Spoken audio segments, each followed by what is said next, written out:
Now this is the longest shot I've ever played, automotively speaking, to try and find a part that has actually yielded a result. G'day everyone, today I'm doing an axle seal replacement on a Chrysler Voyager. Now this is a Gen 4 and it's the same car as a Chrysler Town & Country and a Dodge Caravan.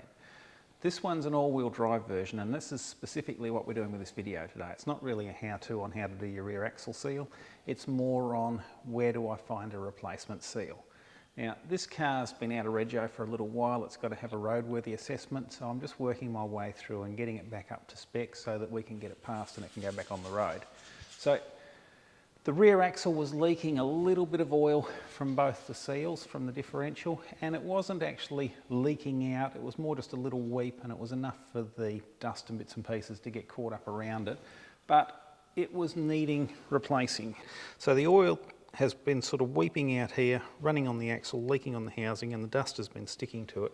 But it's just one step short of leaking everywhere, so it's in time to be replaced.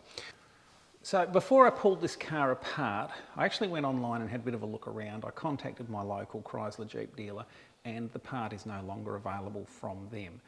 The big problem is here in Australia, the all-wheel drive variant is a very rare car. Other parts of the world, it's probably going to be more common than what it is here. So I figured there'll be an aftermarket part that'll fit these. So I went online and I searched for some hours and found nothing. So then it came down to, where do I go from there?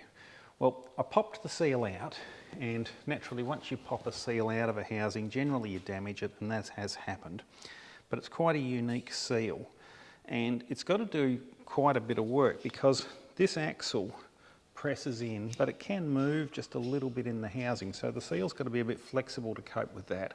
It's got a stone shield on the outside of it, just so that gravel and stuff like that doesn't get caught in there and into the seal. The seal area here is offset to the area on the top where it presses in. So it's quite a unique seal. So not being able to find a generic aftermarket seal aimed specifically at this car, I next went to my bearing suppliers and I gave them all the dimensions, and we had a hit. They actually got a couple of seals in for me, but unfortunately, although the shaft size was right, the outside diameter was right, the depth this way was right, this seal area here where the little spring-loaded section is faced the other way around, and it wasn't going to work for us, so that was no good. Now this is the longest shot I've ever played, automotively speaking, to try and find a part that has actually yielded a result. So last course of action, what I actually did was I did a Google search and I put in 3 words, rear axle seal, and I put in images, and I started looking at tens of thousands of pictures of just a seal, sealing area on the inside, somewhere to press in on the outside. And after, I'm thinking 3/4 of an hour, I found something similar. So from that image, I went to the website and found the vehicle it belonged to. It turned out it was a front axle seal for a similar age Ford, which was a 4-wheel drive vehicle.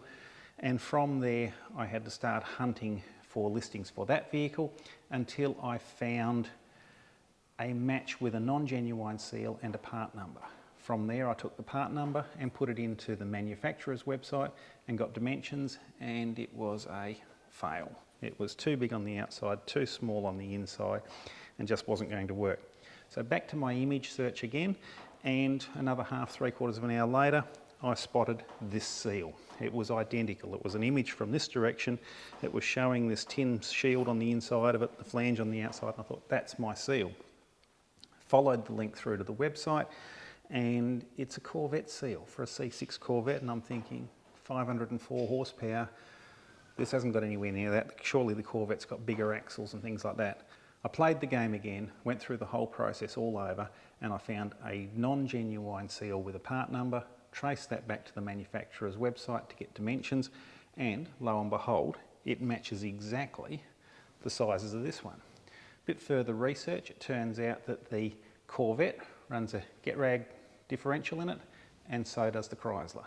So not only is a seal available in the guise of a genuine GM part, which is a genuine get-rag part in a GM packet, but the seal has also undergone some improvements in the meantime, and it's a much better seal than what the Chrysler had in it originally.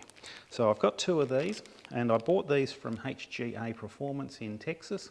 They've got an online store, they've got an eBay store, and great people there, very helpful, and in no time at all I've got a pair of seals here for my Chrysler, genuine GM.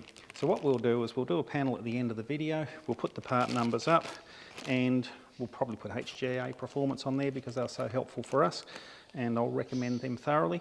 And we'll just throw the part number up off the bag right now. And so simple as that. Just hope this saves somebody a lot of searching, because this is where you find an axle seal for a Chrysler these days. Thanks guys, we'll catch you next time.